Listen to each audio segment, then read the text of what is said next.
후서 4장 7절 8절입니다.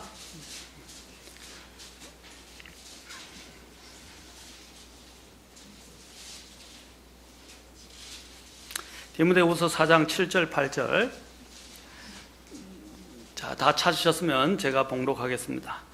내가 선한 싸움을 싸우고 나의 달려갈 길을 마치고 믿음을 지켰은즉 이후로는 나를 위하여 의의 관이 예비되어 있나니 주 곧 의로우신 심판자께서 그날에 그것을 내게 주실 것이요 내게만 아니라 그분의 나타나심을 사랑하는 모든 자들에게 주시리라. 기도하겠습니다. 하나님, 이 시간 또한 이 말씀을 높이시고 말씀의 권능을 부여해 주시며 말씀을 통해서 우리가 전정 주님을 깨닫고 알고 변화받고 또 주님께 나아갈 수 있도록 도와주십시오.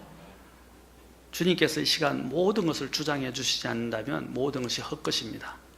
주님 함께 해주시고 긍휼을 더해 주시며 은혜를 더해 주옵소서.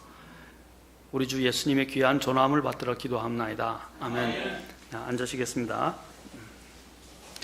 제가 송구 영신 예배에 이어서 좀 더 말씀을 선포하고자 이전에 시리즈로 하던 마지막 때의 위험한 때의 특성에 대해서 하고 있었는데 그것을 좀 뒤로 미루고 송구 영신 예배 때 좀 더 필요가 있어서 남아있는 말씀이 필요가 있어서 제가 여러분들에게 계속 말씀을 전하고자 합니다. 오늘 또 제목도 후회 없는 삶, 기회를 만드는 삶. 후회와 기회. 자, 후회 없는 삶, 기회를 만드는 삶. 자, 그래서 제가 지난 시간에 송구 영신 때 데스 와치에 대해서 말했습니다. 죽음의 시계. 자, 그 죽음의 시계를 어떻게 보느냐에 따라서 그것이 행복 시계로 바꿔줄 수 있다라고 말했습니다. 바로 우리는 선택의 연속이고 또한 우리에게는 수많은 이런 선택 가운데서 후회할 수도 있고 또 우리에게는 기회로 주어질 수 있다고 말했습니다.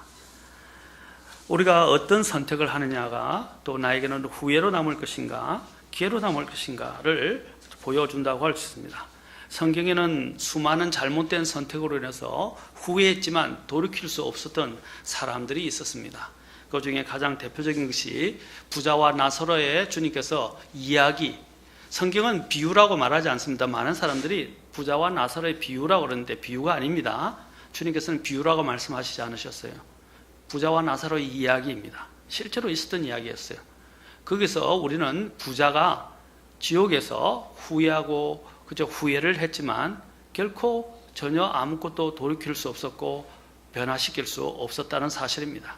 눈물로 정말 고통 속에서 부러지셨지만 그는 이미 늦었다는 사실입니다. 그리고 또한 우리는 성경에서 또 다른 사람의 후회를 보게 됩니다. 바로 알고 있는 에서의 후회입니다. 에서, 여러분이 아시죠? 야곱의 형 에서가 팥죽 한 그릇 때문에 자신의 장자권을 팔아버렸습니다. 어떻게 우리가 생각하면 상식적으로 납득이 안 되죠? 너무나 배고픈 나머지 바로 눈앞에 급급한 이 현실적인 먹고 사는 문제 때문에 자신에게 가장 중요한 장자권과 맞바꿔버린 것입니다. 나중에 그것을 되돌이키려 해도 돌이킬 수가 없었다는 것입니다.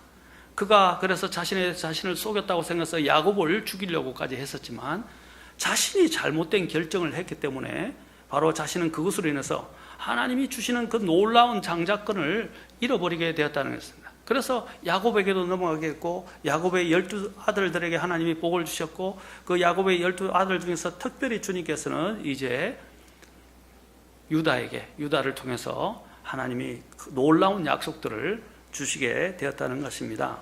이 에서의 후회에 대해서 히브리서 12장 16절부터 17절에서 잘 이야기하고 있습니다. 주님께서 히브리서 12장 16절과 17절을 통해서 우리에게 경고하시는 말씀을 우리는 귀담아 들을 필요가 있습니다.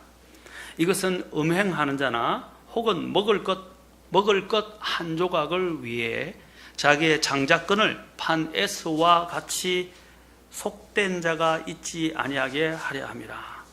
먹을 것 한 조각을 위해서 자신의 그 소중한 장자권을, 하나님부터 오는 복을 발로 차버린 겁니다. 그 다음에 히브리서 12장 17절에서 이렇게 말합니다. 너희가 아는 바와 같이 그 뒤에 그가 복을 상속받고자 하였을 때 거절당하였으니, 이미 내려진 이 한 번 결정 축복권은 자기가 바꿀 수 없어요. 이것은 굉장히 소중한 것이었어요. 우리 많은 사람들이 소중한 것들을 한 번에, 이 한 번에, 아까 전에도 얘기했죠, 한 번의 선택이 영혼을 바꾸는데, 운명을 바꾸게 되는데, 그는 이 문제를 대수롭지 않게 여기고 결정을 하고 난 다음에 바꾸려 했지만 바꿀 수 없어요. 그래서 이렇게 나옵니다. 그가 눈물을 흘리고 염려하며 뜻을 돌릴 곳을 구하였으나 그것을 찾지 못하였느니라. 눈물을 흘리고 염려하며 뜻을 돌릴 것을 구하였지만 그 길을 찾지 못했다고 말하고 있습니다. 여러분, 이미 늦은 것입니다. 후회해도 소용이 없는 것입니다. 대표적으로 또 우리는 돌이킬 수 없는 길을 떠났던 사람이 대표적으로 사울 왕이었습니다. 사울 왕도 정말 그는 하나님이 그에게 기회를 주셨어요. 하나님이 회개할 기회를 주셨어요. 그러나 그는 그 뜻을 돌이키지 않고 자기 생각대로, 자기 임의대로, 자기 욕심대로 그는 심지어는 월권 회개를 하면서 하나님의 뜻을 거슬렀습니다. 그 결과 어떻게 됐습니까? 전쟁에서 패하고 결국 자살을 하게 되는 시점에, 그리고 자신의 왕위가 다윗에게로 넘어가게 되는 엄청난 문제가 발생하게 되었다는 사실입니다. 우리가 또 잘 알고 있는 잘못된 선택으로 인해서 또 후회한 사람이 있어요. 우리는 두 사람이 있습니다. 두 사람을 여기서 대조 비교해서 볼 필요가 있습니다. 바로 유다와 베드로입니다. 유다는 예수님을 늘 팔 기회를 가졌고, 그리고 예수님을 결국 제사장들에게 은을 받고 팔아 넘겼습니다. 자, 은 30개를 받고 팔아 넘겼는데, 하나님 주님께서 사실 만찬을 베풀 때 그에게 회개할 기회를 주셨어요. 회개할 기회를 주는데 그는 어떻게 했어요? 마음속에 가지고 있었던 그 흑심, 그것을 버릴 수가 없었습니다. 그것을 회개할 기회를 저버리고 그 흑심을 계속 지니게 됐을 때 사탄이 그의 마음속에 들어가게 됐어요. 그리고 사탄이 완전히 그를 지배해 버렸어요. 그러고 난 다음에 결국 주님을 팔아 넘겼습니다. 그래서 나중에 주님을 팔아 넘기고 난 다음에 그가 후회했습니다. 그리고 은산시 받은 걸 양심에 찔려서 제사장들에 가서 돌려주려 했지만 제사장들이 이제 그걸 돌려받은 것들을 밭에 던졌는데, 그렇죠? 그 피밭이라고 불렸던 것입니다. 그는 어떻게 해서, 그래서 결국 목을 매달고 자살을 했지만 그것도 시원찮았는지 그가 굴러 떨어져서 결국에는 창자가 터지고 그 안에서 배가 터지고 결국 창자가 다 태어나서 비참한 죽음을 맞이하게 되었습니다. 그는 후회했지만 소용이 없어요. 돌이킬 수가 없었어요. 주님을 이제 내다 팔았는데 돌이킬 수가 없었어요. 그러나 베드로의 경우는 어떻겠습니까? 베드로는 주님께서 그를 위해서 기도하셨고, 그가 3번 주님을 부인했었지만 돌이킨 후에 정말 하나님의 놀라운 사역자가 되었다는 것입니다. 하나님은 우리가 실패를 합니다. 그러나 하나님은 우리에게 여러 번 기회를, 여러분 성경에 보면 그 사람들에게 하나님이 여러 번 정말 친절하게 기회를 주는 것을 보게 됩니다. 그 기회를 포착하지 못하고 그 기회 앞에서 과감한 결단을 하지 않게 되면 이런 비참한 운명을 맞이하게 되는 사람들이 많다는 것입니다. 주님을 못 만나는 사람들도 있고요. 또한 그뿐 아니라 주님을 만났지만 주님의 징계를 받아서 결국에는 비참한 믿음의 생활로 끝내는 사람들이 있다는 사실입니다. 성경에 보면 데마라는 사람이 있어요. 데마가 뭐라 했습니까? 결국 데마를 사도 바울이 디모데후서에서 언급하면서 그가 세상을 사랑하여 떠나가 버렸다고 그랬어요. 처음은 잘했지만 나중에 그의 삶의 비참함을 생각해 보십시오. 여러분, 돌이켰던 사람 중에 한 사람이 바로 이 베드로였고, 또 돌이켰던 사람 중에 대표적인 사람을 꼽으라 한다면 탕자를 꼽을 수 있습니다. 탕자는 어떻겠습니까? 비록 아버지가 나눠준 재산을 미리 받아서 그것을 가지고 탕진을 했었지만 나중에는 돌이키고 깨달아서 어떻게 해요? 일어서서 아버지에게 돌아가리라 하고 과감하게, 특히 아버지에게 돌아갈 때 자신의 처지를 알았어요. 나는 자식이라, 아들이라 불릴 자격이 없기 때문에 품꾼의 하나로 삼아달라고 부탁해야 되겠다 하고 차마 아버지를 볼 면목이 없어서 회개하는 마음으로 그가 과감하게 일어서서 아버지께로 돌아갔다는 사실입니다. 그러자 그는 어떻게 했습니까? 하나님이 아버지가 그를 품꾼으로 삼지 않고 그를 아들로 다시 받아들이고 대우해 줬다는 거예요. 하나님은 바로 이와 같은 신물입니다. 우리가 잘못을 저지를 수 있어요. 잘못할 수 있어요. 중요한 건 뭡니까? 그 하나님의 잘못한 것을 깨닫고 기회를 주실 때에 일어나서, 벌떡 일어나서 하나님께로 돌아가야 되는 것입니다. 그러면 하나님은 우리를 이런 종으로 대우하지 않으세요. 아들로서 동일하게 대우하신다는 사실입니다. 탕자처럼 우리는 이런 결단이 필요합니다. 또 대표적으로 주님께 제대로 돌아왔던 사람 중에 하나가 성경에 많은 사람들이 있지만 마가라는 사람이 있습니다. 여러분이 알고 있는 마가복음, 이 마가가 기록했을 때 마가는 사도 바울과 함께 사역 선교 여행을 떠났었습니다. 바나바의 조카이기도 하죠. 그가 어떻게 했어요? 결국 여러 가지 어려움이 있었는지 그 선교 대회에서 이탈하고 포기해버렸습니다.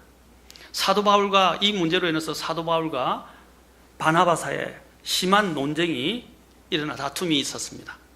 결국 그 일로 인해서 그렇게 잘하던 바나바와 바울이 서로 헤어지게 되었습니다. 나중에 바울은 실라를 데리고 선교 여행을 계속하게 되었습니다. 나중에 어떻게 되는지 모르겠지만 그 과정을 성경은 설명하지 않지만 마가가 변화되었다는 사실입니다. 돌이켜졌다는 것입니다. 그래서 사도 바울의 디모데후서 4장에서 마지막에 그는 아까 데마를 언급하면서 마가가 유익하니 마가를 데리고 오라라고 디모데에게 부탁을 합니다. 마가가 유익한 사람이 되었다는 것입니다. 이전에 마가가 아니었다는 것입니다. 그가 어떤 연유에서 돌이켰는지 모르지만 그는 돌이켰다는 것입니다. 그에게 기회가 왔을 때 그는 돌이키게 됐고, 또 놀라운 일은 뭡니까? 이 마가가 마가복음을 기록한 장로들이 되었다는 것입니다. 하나님 앞에 성경을 기록한 기록자가 되었다는 거예요. 사랑하는 성도 여러분, 이제는 우리는 후회할 일을 만들지 않는 것이 좋습니다. 아까 후회할 일이 생겼을 때 어떻게 해요? 하나님이 그걸 기회로 주신다고 생각하고 빨리 그 음성을 듣고 회개하고 돌이켜야 합니다. 하나님께로 돌아가야 됩니다. 하나님은 우리에게 기회를 주시고자 원합니다. 그러나 우리의 마음속에 있는 여러 가지 어리석음과 또 불순종의 마음들이 하나님이 주신 기회를 자꾸 저버리는 거예요. 하나님이 여러 번 기회를 주시는데 그것을 듣지 못하고 그 음성을 거절하게 되면 결국에는 하나님 앞에서 수많은 것들을 놓치게 되고 잃게 될 것입니다. 보상을 잃는 것뿐 아니라 결국은 이 세상에서 징계를 받아서 이 세상을 다 못 누리고 죽을 수도 있다는 것입니다. 얼마나 많은 사람들이 하나님이 주신 기회를 발로 차버리고 자신의 육신의 욕심에 따라서 하나님의 음성을 거절하고 결국에는 실패자로서 인생을 끝마치는지 한번 생각해 보시기 바랍니다. 하나님의 음성은 분명합니다. 그리고 주님은 계속해서 우리를 부르고 계십니다. 그 음성을 계속 거절하지 마십시오. 오늘이라 불리는 날에 너희가 어떻게 이 음성을 듣거든 뭐래요? 너희는 너희 마음을 강팍하게 하지 말라. 그게 히브리스의 핵심 중에 하나예요. 오늘이라 불리는 날에 이 음성을 듣거든. 오늘이라는 날에, 오늘이라 불리는 때, 이 음성을 들을 때에 너희 마음을 강팍하게 하지 말라. 우리는 더 늦기 전에, 기회가 끝나기 전에, 기회가 또 올 수 있을지 없을지 우리는 몰라요. 그러나 지금 이 기회가 왔을 때 더 늦기 전에 올바른 선택과 결정을 해야 한다는 거예요. 그것이 후회 없는 삶을 살아가는 것입니다. 자, 더 늦기 전에 우리는 이제는 이 인생을 허비하는 삶을 살면 안 됩니다. 탕자처럼 누구든 간에 가급적이면 왜 선택을 바로 해야 되냐, 왜 기회를 포착하고 기회를 붙잡아야 하느냐면 그 기회를 하나님이 주신 그 기회를 제대로 붙잡아야만이 삶을 허비하지 않는다는 거예요. 아까도 얘기했지만 대표적인 탕자가 얼마나 많은 세월을 탕진했습니까? 그가 있는 재산을 탕진했죠. 삶을, 인생을 탕진했죠. 시간을 탕진했죠. 심지어는 자신의 있던 건강도 다 탕진해버렸어요. 죄라는 게 뭡니까? 죄는 무서운 것입니다. 우리 인생을 허비하게 만드는 거예요. 불순종도 마찬가지입니다. 인생을 허비하게 만드는 거예요. 왜 지름길 있는데 돌아가려고 그러고요? 고생해서 사서 고생을 해서 가려고 그럽니까? 그러면 하나님이 그럽니다. 해봐라. 사서 고생해봐라 이 말입니다. 자신의 어리석음으로 인해서 고생하면 어쩔 수 없어요. 하나님이. 참 자식들을 키울 때 가장 어려운 게 뭐냐면 강제적으로 목을 끌고 꽉기가 쉽지 않다는 거예요. 이게 뭐 심지어는 죄송합니다 이런 말은 막 때려서 죽일 수도 없고, 내쫓을 수도 없고, 막 속이 막 타오르고 정말 이 부모의 마음이 썩어갑니다. 옛날 말로는 썩어 문드러진다고 그랬는데 진짜 속이 문드러져요. 멱살을 붙들고 갈 수도 없고요, 죽일 수도 없고. 그러면 어떤 마음이 드냐면 한번 해봐라. 그래서 아이들이 어릴 때 보면 이거 큰일 난다, 만지지 마, 데인다, 뜨거우니까. 그러면 아이들이 호기심이 나가지고 꼭 한 번 더 하려고 그래요. 그리고 데이고 나야 그때서야 정신을 차리고, 이건 손대면 부모의 말을 먼저 듣고 그가 온전히 순종해서 안 됐더라면 어떻게 해요? 손 다치지 않았을 거예요. 그런데 말을 안 들어서 대는 거예요. 어떤 때는 부모들이 그래요. 그래 한번 대봐라 하고 제가 손을 갖다 댈 때도 있어요. 갖다 대지만 살짝, 그러면 갑자기 뜨거운 게 느껴지거든요. 그러면 안 한다고요. 그 다음부터 뜨거운 것이나. 또 우리 아이들도 어려울 때 젓가락 같은 거로 콘센트에 쑤시려고. 그래서 콘센트 요즘 막는 것들이 나왔잖아요. 아이들이 위험한 줄 모르 하지 말라면요 아이들이 더 궁금해가지고 더 한다고요. 그런데 전기가 팍 들어와서 몸이 한번 전율을 느껴봐야 그때서야 이거는 큰일 나는 거구나, 이거는 고통스러운 거구나 하는 걸 깨닫는 거예요. 죄라는 게 그래요. 유혹하고 우리에게 호기심을 자극하지만 하고 나면 그때서야 그 고통이 얼마나 큰 것이, 그 대가가 얼마나 큰 건지를 그때서야 깨닫게 된다는 것입니다. 그때는 이미 많은 부분들을 허비하고 난 이유라는 것입니다. 욕심이 잉태하면 죄를 낳고 죄가 완료되면 사망을 낳는다 그랬어요. 바로 이 죄는 뭡니까? 우리의 생명을 탕진하는 것이다 라는 것입니다. 탕진하는 것이다. 그 다음에 또한 우리 안에서 허비하게 하는 것 중에 대표적인 것이 게으름입니다. 게으름. 잠언 18장 9절에 보면 자기 일을 게을리하는 자는 또한 크게 탕진한 자와 형제니라. 자기 일을 게을리하는 자는 뭐라고 그랬어요? 크게 탕진한다고 그래요. 그냥 탕진이 아니라 크게 탕진하는 자와 형제니라 라고 말하고 있어요. 게으름도요 우리의 삶을 낭비합니다. 성경에는 게으름에 대해서 얼마나 많이 경고하는지 모릅니다. 일하지 않는 자는 먹지도 말라 그랬어요. 게으른 자는 주님께서 많은 경고를 하셔서 결국에는 자기가 게을러서 못해놓고 자기 욕망에 의해서 스스로 자기를 죽이는 거예요. 여러분, 게으름은 무서운 것입니다. 이 땅에 있는 동안에는 수고해야 합니다. 일해야 합니다. 그것이 하나님이 만든 법칙이에요. 놀며 먹으려고 하지 마세요. 그리고 그 수고 이후에 얻게 된 그것이 얼마나 값지고 감사한지 몰라요. 수고한 농부가 그 열매에 참여하고 그 열매를 얼마나 기뻐하는지. 그렇죠? 왜? 자기가 수고했기 때문에. 아이들이 요즘은 오늘날 부모들에게 넉넉하게 용돈을 받고 막 살아가는 법을 배우다 보니까 스스로 일해서 돈을 버는 가치를 잘 몰라요. 여러분들이 아마 스스로 여러 개 청년들 중에서, 청소년 중에서 직접 아마 파트타임, 우리가 보통 아르바이트라고 하는데, 아르바이트를 하고 난 다음에 처음에 첫 월급을 받았을 때 기분이 압니까? 정말 욕들어 먹고 고생하고 수고하고 매여가지고 그거 일하고 난 다음에 그 푼돈 같은 돈을 손에 쥐었을 때 그 기쁨을 아십니까? 얼마나 기쁨. 그러면 어떻게 하냐면 그 돈이 소중해 보이는 거예요.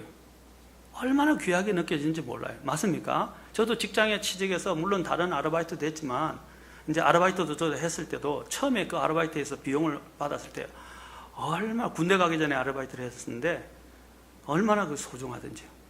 직장에 가서 그렇게 고생해서 이제 처음에 수습으로 들어가서 월급을 받았을 때 그때 100%는 다 안 주어졌어요. 그것을 바로도 얼마나 기뻤는지 정말 감사했어요. 여러분, 허비하지 않는 삶을 살아야 됩니다. 더 늦기 전에. 그것이 바로 기회를 가지는 삶입니다.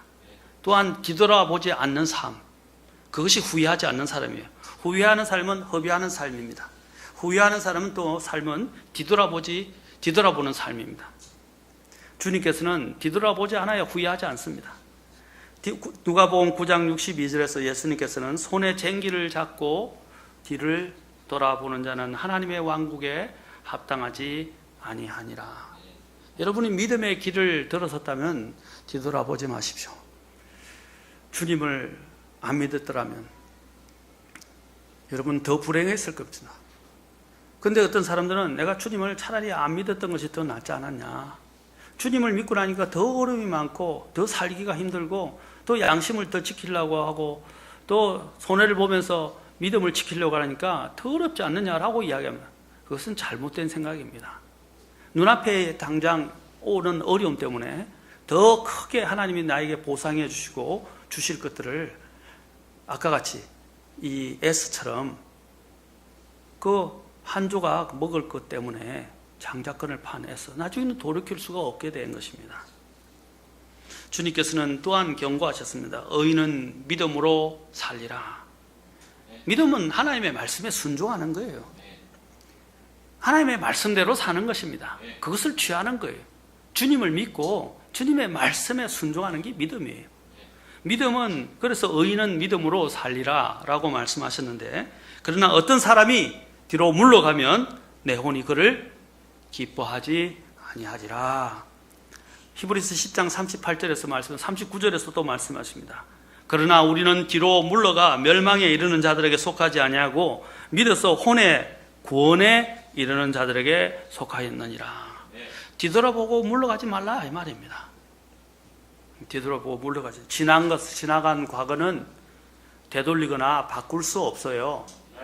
그런데 왜 자꾸 과거에 의해서 발목을 잡히는 삶을 살고 있습니까? 계속 과거 때 받았던 상처와 어려움과 누군가가 나에게 과거에 했던 것에 발목이 잡혀서 그것을 용납하지 못하고 그것을 되뇌이고 곱씹고 마음속에 병이 들고 원한과 분노가 가득 차서 감당하지 못하는 삶을 사람들이 있어요.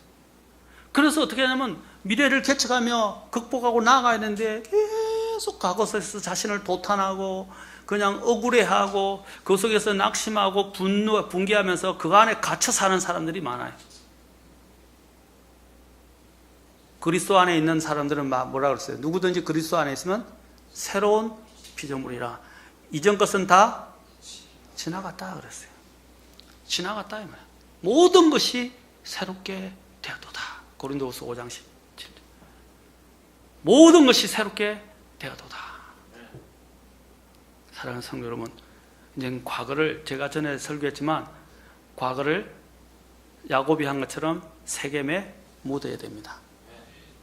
그리고 베델로 올라가야 됩니다. 어떤 분이 이렇게 이야기했습니다.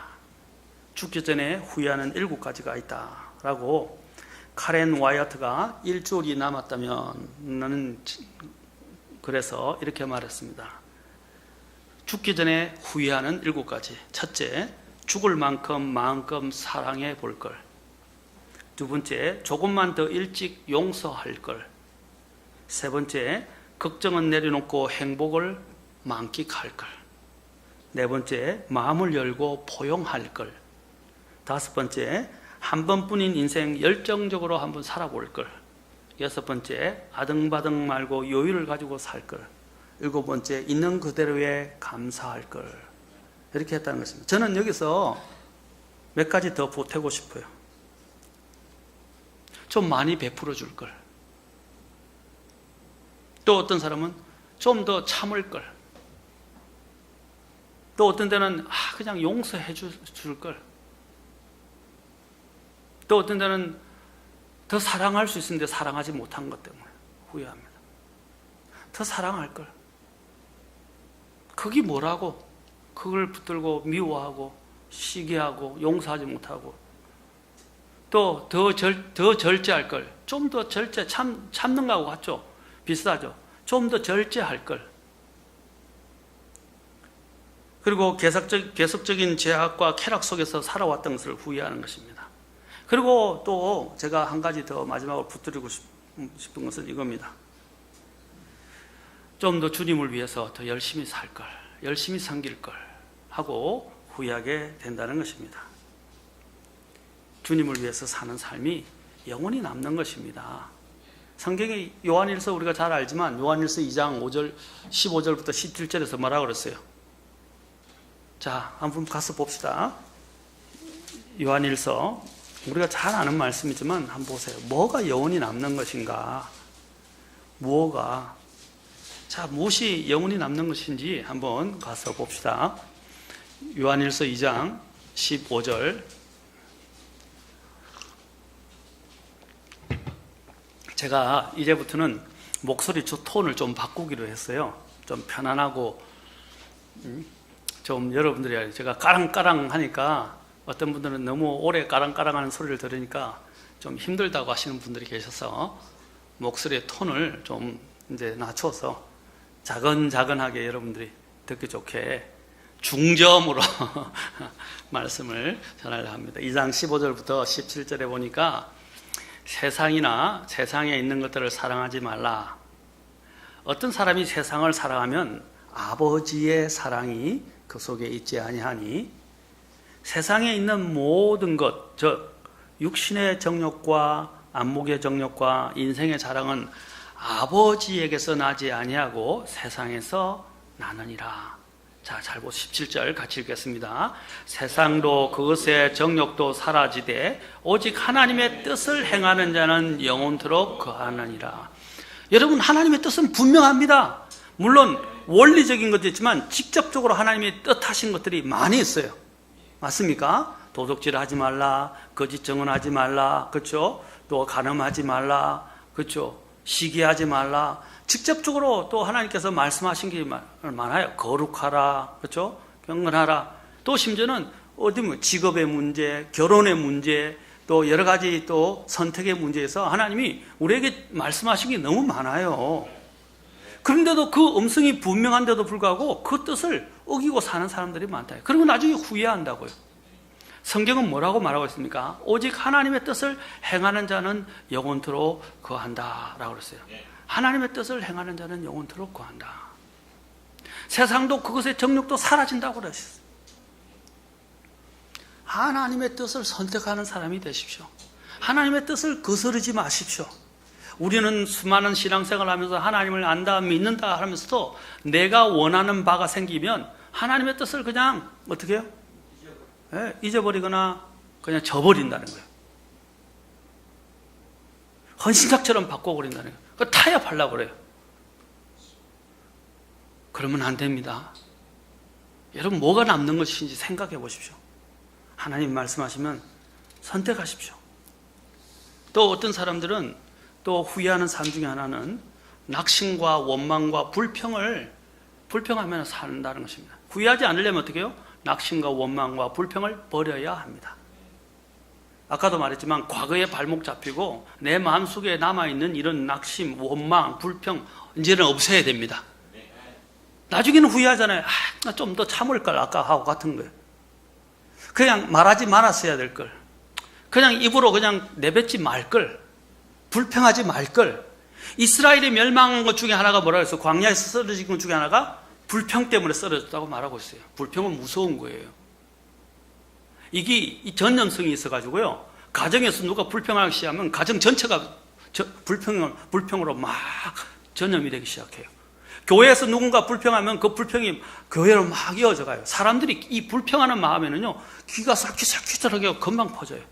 좋은 것은 이렇게 막 사람들에게 퍼져가지 않는데, 불평은 막 전염병처럼 금방 순식간에 퍼져가요.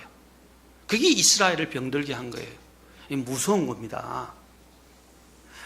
이 불평하지 않으려면 하나님에 대한 신뢰가 필요하고요.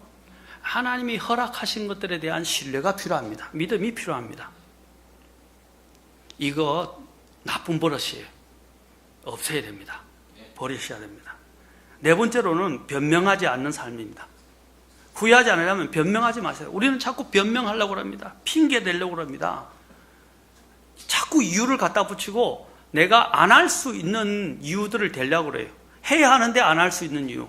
또 하지 말아야 했는데 해야 할 이유들을 막 갖다 붙이는 거예요. 하나님 앞에서. 그리고 하나님 이름까지 덜먹입니다. 심지어는 성경까지 지혜롭게 인용하면서 분명히 하나님 뜻이 아는데 자기의 필요에 따라 성경을 끌어들이는 사람들이 있어요. 제가 전에 청년 중에서도 청년이 결혼하는데 결혼과 관련해서 저 자매가 하나님의 뜻입니다. 뭐 몇 번을 이야기하는 그런 금식도 한다고 그러고 막 목사님 금식합니다. 막 그러더라고요. 그러다 나중에 그 자매한테 거절을 몇 번 당하고 난 뒤부터는 이제 싹 죽었어요. 그 다음에 다른 자매가 생기니까 또 다른 자매 때문에 막 기도하고 하나님의 뜻이라고 분명히 제가 확신을 했다고 막 제가 나중에 뭐라 했는지 아십니까? 이보세요. 하나님 뜻을 함부로 그렇게 갖다 붙이지 말라고. 전에 저 자매가 하나님이 주신 하나님의 사람이라고 생각하고 하나님 뜻이라고 하지 않았는가? 그런데 어느새 그 자매는 이제 없고 이제 이 자매 거절당하니까 이 자매한테 또 붙어서 이 자매가 하나님의 뜻이라고 금식한다고 그러고 기도한다고 그러고. 왜 그렇게 하나님 뜻이 이렇게 자주 변하냐고. 어디다 갖다가 하나님의 뜻을 갖다 붙이냐고 제가 막 뭐라 했어요. 그 다음부터는 조심을 하더라고요. 사람들이 그래요. 자기 욕심과 자기가 원하는 바가 있으면 그냥 하나님의 뜻이라고 갖다 붙여요. 제가 전에 하나님의 뜻을 발견하는 방법에 대해서 설교했었어요. 다시 들어보세요. 시리즈로 오랫동안 설교했어요. 하나님의 뜻을 하려면 그것이 맞는지 아닌지 확인하는 방법이 제가 이야기했죠. 표지판이 있다고. 그 표지판을 따라 걸어가야 된다고. 그다음에 그것을 가지고 확인해야 된다고. 그런데 사람들이 삐뚤어진 게 뭐냐면 자신 마음에 평안이 있다고 가장 먼저 이야기해요. 많은 사람들이. 하나님의 말씀에 분명히 아니라고 말하고 있는데 자신의 마음속에 평안이 있다는 거예요. 그 거짓 평안이. 하나님의 말씀이 말씀하지 않으면 그건 하나님 뜻 아니에요. 많은 거짓된 이런 교회에서 판을 치는 게 뭡니까? 성령님께서 나에게 감동을 준다는 거예요. 그것이 성령님의 인도라고 이야기를 합니다. 성령님은요, 진리의 성령님이세요. 진리의 성령님은 하나님의 말씀에 반하게 우리를 인도하지 않습니다. 그런데 사람들이 그래요. 성령님이 내 마음을 감동시켰다. 다 그 거짓말이에요. 성경하고 위배되면 그것은 성령의 뜻이 아니라 마귀의 뜻이에요. 우리는 좀 분명한 그리스도인의 삶을 살 필요가 있습니다. 하나님을 함부로 갖다 붙이지 마세요. 제가 그랬죠. 지난번에 그랬죠. 하나님 이름을 헛되이 취하지 말라. 하나님의 이름을 갖다 붙이지 마십시오. 예 아니면 예, 아니오면 아니오 하라. 이게 정말 여러분이 복을 얻는 방법입니다. 전에도 말씀드렸죠. 하나님은 우리의 최선을 다 알고 계신다. 마지막으로 다음 시간에 우리가 보겠지만 이제 기회를 만드는 삶에 대해서 말씀드리고자 합니다. 한 시간 더 하겠습니다. 기회를 만드는 삶. 자, 그 다음에는 기회를 만든 성경의 사람들과 또 여러 많은 위인들의 인물들에 대한 관련된 이야기들을 여러분들에게 들려드리면서 기회를 어떻게 붙잡아서 그의 인생이 달라지게 되는가, 기회를 붙잡은 사람들의 삶에 대해서 좀 더 우리가 살펴보도록 하겠습니다. 기도하겠습니다. 자, 사랑하는 성도 여러분, 같이 일어서서 기도할 때